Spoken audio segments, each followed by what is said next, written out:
Then, don't leave the TV on, and either turn off the lights in the living room or your room. Got it, got it. I'll make sure to save energy. I was leaving the house to go shopping far away. Whether I was out or at home, everyone in the family was committed to saving energy, such as not forgetting to turn off lights or setting the air conditioner to the right temperature. Today, as usual, I went out after reminding each other in the family. However, when I returned a few hours later, my beloved home had completely changed. If you love saving that much, I'll save energy for you. The malicious laughter of my sister-in-law echoed. She had sneaked in and turned off our home's main breaker, causing a major problem. The reason she did such a thing was, my name is Nicola. I'm 29 years old, living in my in-laws' house after marrying James, who is the same age as me. My mother-in-law has passed away, and my father-in-law, David, who has a chronic respiratory condition, was living alone in his house. Concerned about his health, James persuaded me to move in and live together while I continued to work. In the in-laws' house, there's also Amelia, James's unmarried sister, with whom I've had a hard time getting along. David is gentle and kind, much like James. On the other hand, Amelia has a rough temperament and is prone to emotional ups and downs. Being straightforward, I've had several clashes with her, and it's been somewhat of an effort to keep her in check since I'm a few years older. Aside from Amelia, it was a peaceful life. However, within half a year, David's illness worsened. He needed an oxygen concentrator to stay at home. Since both Amelia and I were working, we couldn't be there during the day to help David if needed. We should have arranged for him to move into a care facility for a more secure living environment, but David refused to leave the in-laws' house filled with memories of my mother-in-law. After consulting with James, we concluded that forcibly moving David would be detrimental to his health and cruel. So, we decided to hire a home caregiver, but problems arose here too. Not only did Amelia have a bad relationship with me, but she also disliked the idea of strangers entering her home, and started harassing the caregiver. Moreover, she hurled insults and made sarcastic comments out of our sight. She interfered with their work, and claimed that if they did not meet her expectations, they were unfit to care for David, repeatedly complaining to the agency. We were distressed having several caregivers quit, but when we found out the cause it was too late. The agency informed us they could no longer send anyone, leaving us abandoned. What do we do now? Other companies have turned us down too. We're probably blacklisted. Damn it! All because of Amelia. Known for causing trouble, we couldn't hope for any more home caregivers. We sighed and had no choice but to think of a solution. Amelia was inherently selfish and isolated from the family. James, as her brother, tried to correct her behavior, but it only led to fierce arguments, and he even told her to move out and live independently. However, Amelia was infuriated by being scolded in such a manner and started lashing out at me, easier to confront than James. You're married now, so Nicola should take care of it. My brother can't quit his job because he's a man, but you're different. Hearing this, James would argue with Amelia again. This situation didn't allow David to focus on his recovery. I didn't like complying with Amelia's demands, but there was no choice. David, despite his illness, always tried to be cheerful and made efforts so I wouldn't feel out of place. Feeling indebted to David, I said, I'll quit my job to take care of David. I'll start studying caregiving bit by bit. After all, David is family to me. Deciding to retire for caregiving, David and James expressed their gratitude with tears. Caregiving was completely new to me, and it was hard at first, but David always encouraged me gently. The only thing that didn't change was Amelia. She never moved out or helped with household chores or caregiving. On her days off, she would disappear to go out and have fun. Though I now have more time available, there's still the matter of caring for David and studying caregiving. James and I shared the household chores, but whenever there were imperfections, Amelia was quick to criticize. Oh, wasn't it Nicola who decided to take on both caregiving and housework? You like doing everything by yourself, don't you?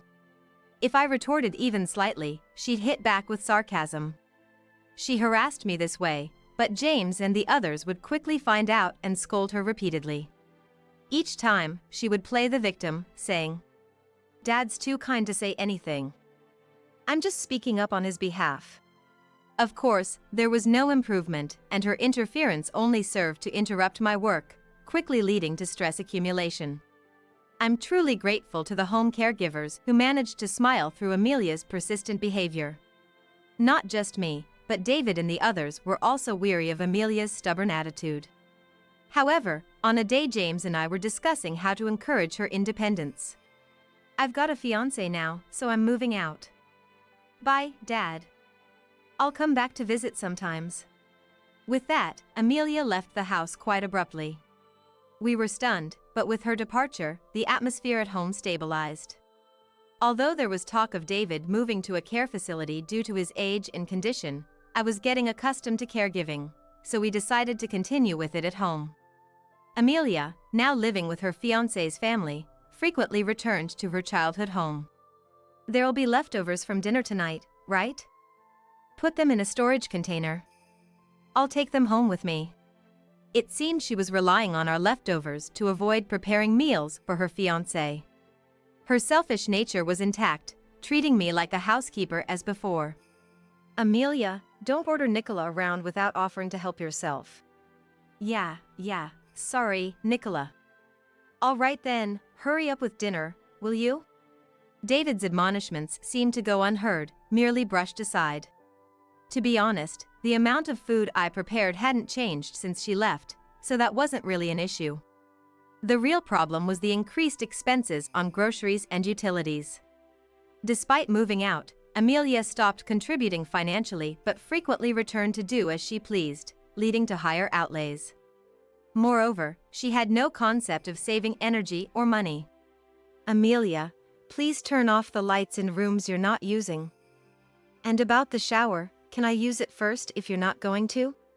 Amelia was lounging on the couch, her back to the TV that was left on, engrossed in her mobile phone game. She had turned on all the lights in the bathroom and dressing area, intending to take a shower, but showed no signs of moving. Her lingering here was causing a delay for others. When asked to decide between gaming or showering, Amelia glared at me irritably. Fine. I was about to go now.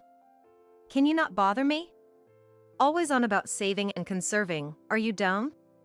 It's not like it makes that much of a difference, being so stingy over small things. Amelia, watch your language. Yeah, sorry. David scolded, and she retorted. Finally, Amelia turned off the TV and headed to the bathroom. She complained, but at least she listened to what we said. Though being years into her career and engaged, her attitude remained that of a rebellious teenager. I had long stopped expecting her to act her age. Though it was not a concern, my relationship with Amelia remained tense, even after she left home. I thought saving and conserving could be a common ground for our family, but that proved difficult. One day, I was driving to a large shopping mall in the suburbs. I was tasked by David with running errands. David isn't unable to go out, but he needs to carry a portable oxygen tank when he does. For David, in his old age, carrying a heavy tank was bothersome, even if it had a carrier, and moreover it was all too visible with the nasal cannula. Tired of being pitted every time he met someone he knew, David preferred staying home. David asked for us to run errands for him many times, but James usually took care of these tasks when he was home. I was careful not to leave David alone, but this time our schedules didn't align, and I had to leave David behind. I was worried, but it's not like David couldn't manage on his own. He needed the tank because breathing didn't come easily, but he could still do a lot on his own. While it's important to save electricity, I asked him to use the air conditioning as needed, and with that, I headed out to shop.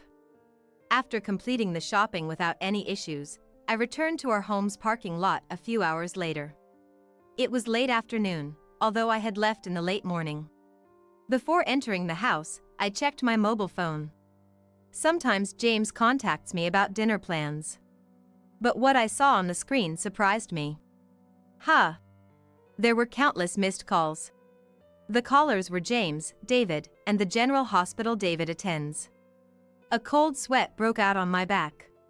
When driving, I switched my phone to a mode where it wouldn't ring. Planning to return quickly today, I forgot to switch it back before shopping, and hadn't realized calls were coming in. A sense of foreboding washed over me.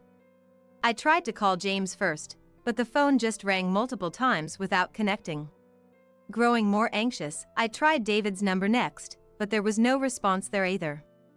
Finally, clinging to a sliver of hope, I called the hospital. A receptionist answered, and trying to suppress my panic, I inquired about David. He's currently admitted. We can't discuss details over the phone, so could you please come in? After being transferred through several departments, I was informed of this and became paralyzed. I quickly replied that I was on my way, hurriedly turned the car key, and restarted the engine. In the car, I was frantic. As if materializing my fears, the roads were congested. David had been fine when I left, waving me off as usual. Why would he suddenly need to be hospitalized? I deeply regretted leaving him alone. Upon arriving at the hospital, I was directed to David's room. Walking down the increasingly tense corridor, I quietly opened the door to find James already seated there. We looked at each other in surprise. However, James explained that he was at the hospital first, waiting for David's tests, which is why he couldn't answer the phone. I too had been driving, unable to respond to calls. Sorry for not answering the phone. No, it's okay. So, how is David doing? Prompted by him, I looked over at David sleeping in the bed. His complexion seemed a bit off, but the breathing sounds I was worried about seemed steady. It's okay, there's no issue with his condition. He's just admitted for some tests. Actually, hearing from James that David wasn't in danger finally put me at ease. So, why was David admitted? Just as I was about to ask this question, the door to the room burst open. It was Amelia, rushing in. Her eyes were filled with terror, ignoring us and rushing straight to David's bedside.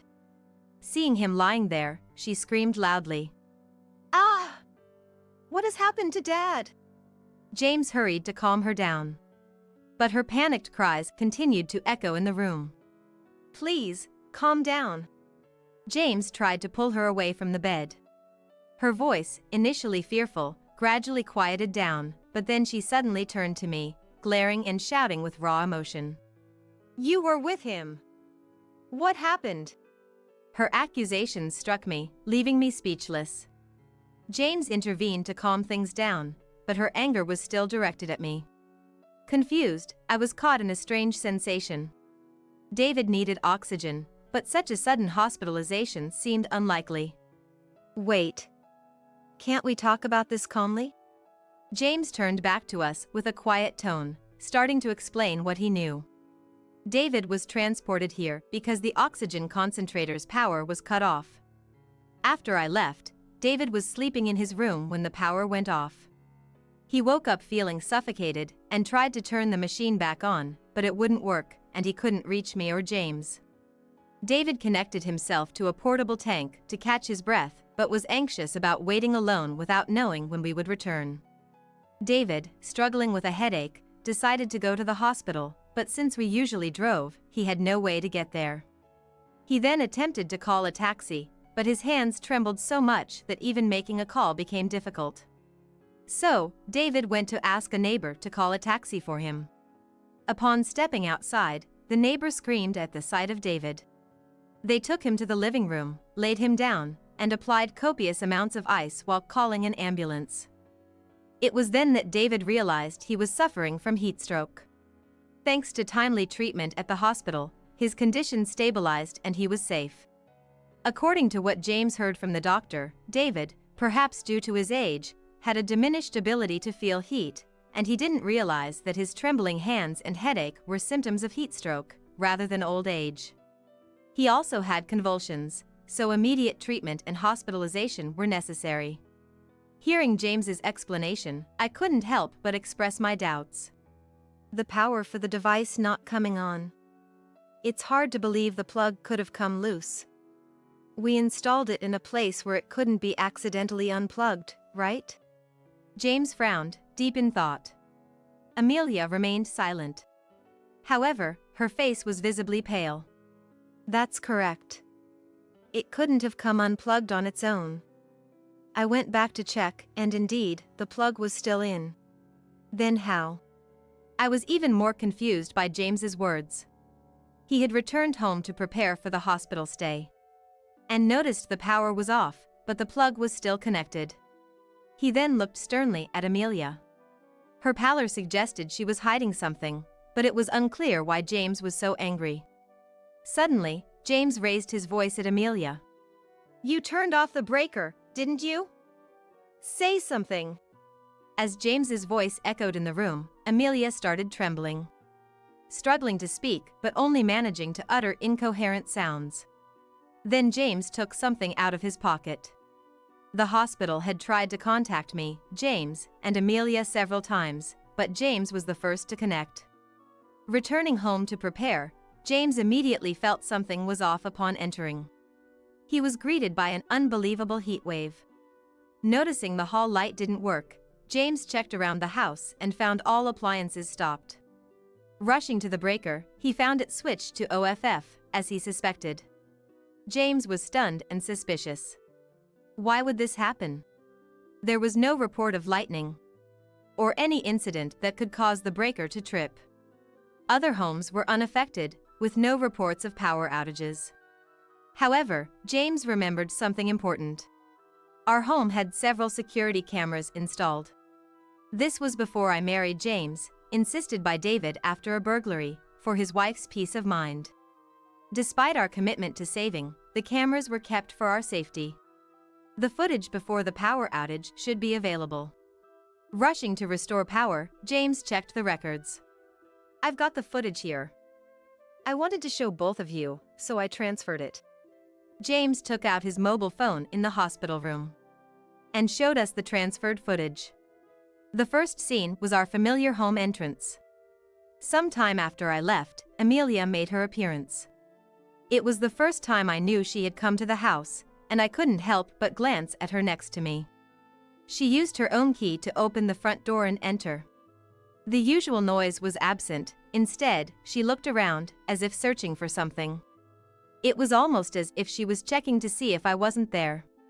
James started operating his mobile phone, now switching to the footage from a camera inside the entrance. Our home's circuit breaker is located near the ceiling of the shoe cabinet. Amelia climbed onto the chair placed for sitting while wearing shoes and opened the cover of the breaker. What are you doing?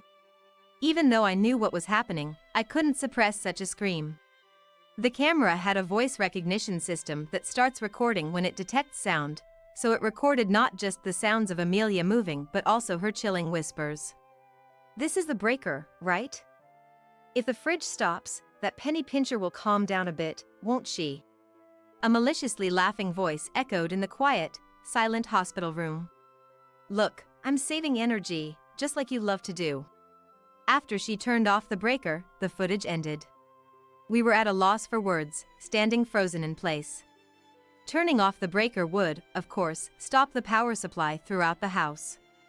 For the several hours until James noticed, the contents of the fridge must have turned into a disaster, just as she planned. From the way she rushed into the hospital room, it seemed she hadn't realized her actions could endanger David's life, but to punish me, it was too cruel. Yet, she took an action I could never have imagined. I did it because you're always nagging about saving energy.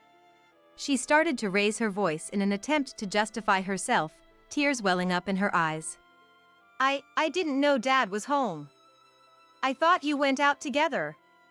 It's your fault for leaving him behind.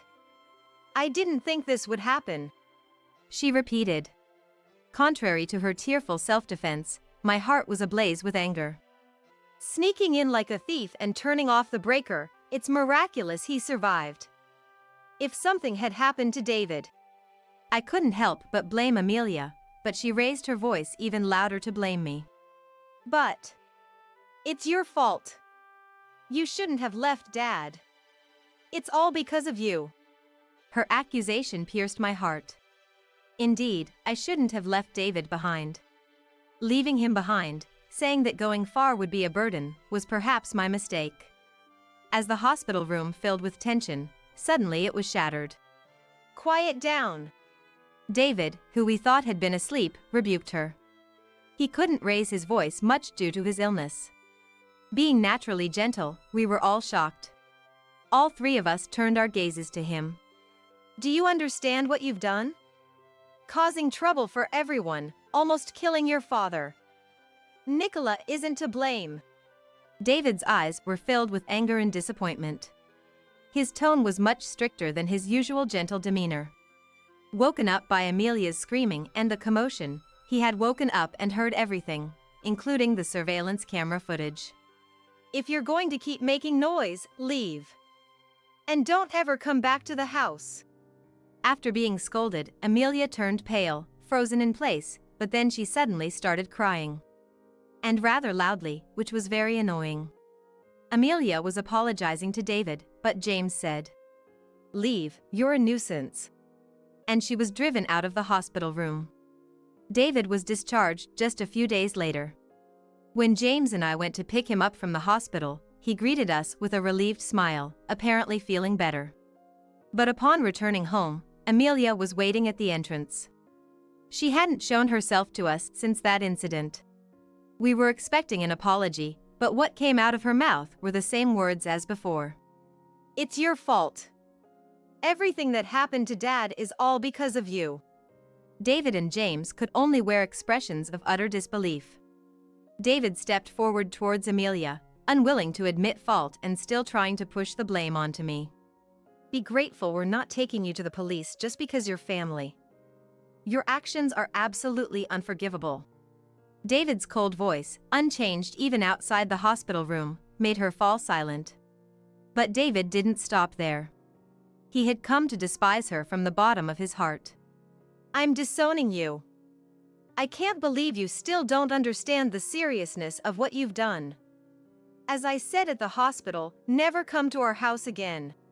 With those harsh words, he brushed past Amelia and entered the house. She probably never imagined being disowned by her father. She stood there, dumbfounded. We sided with David's anger, deciding to support him. So, we left her outside and went back into the house. Afterward, Amelia sent numerous apologies. But David ignored them all. Having been caused so much trouble, we had no sympathy for her and maintained our stance. David had been asked to financially support Amelia's wedding and honeymoon, but he refused all requests and firmly stated he would not attend the wedding. One day, I was ambushed outside our house by her. She desperately apologized and pleaded with me to persuade David, but I had already decided not to forgive her. Knowing ignoring her would only make her more persistent, I quietly listened to everything Amelia had to say, then left her there and walked away. This series of events eventually became known to Amelia's fiancé. David had declined attending the wedding for safety reasons, but the fiancé, puzzled by this, reached out to David. It turned out she had twisted the story to suit herself, but upon hearing about the breaker incident that led to David's emergency transport, the fiancé apologized to David in a panicked frenzy. The fiancé was sensible, unlike Amelia. Calling her actions akin to attempted murder, their marriage was ultimately called off. The lease for their new home was cancelled before they could move in. Amelia was kicked out of the fiancé's house, but she had already quit her job in anticipation of getting married. Thanks to expenses on beauty treatments and salons in preparation for the wedding, her savings were nearly gone. And with the wedding venue already booked for the imminent event, she had to cover half of the cancellation fees. She ended up struggling with debt due to her own actions, but thankfully didn't show up at our place anymore. Meanwhile, the three of us have been living peacefully. Perhaps because we're no longer being disturbed and hurt by Amelia, David's condition has improved more than before. While we can't be careless because of his age, it seems we won't need to consider nursing home admission for a while. In fact, we're even planning a trip.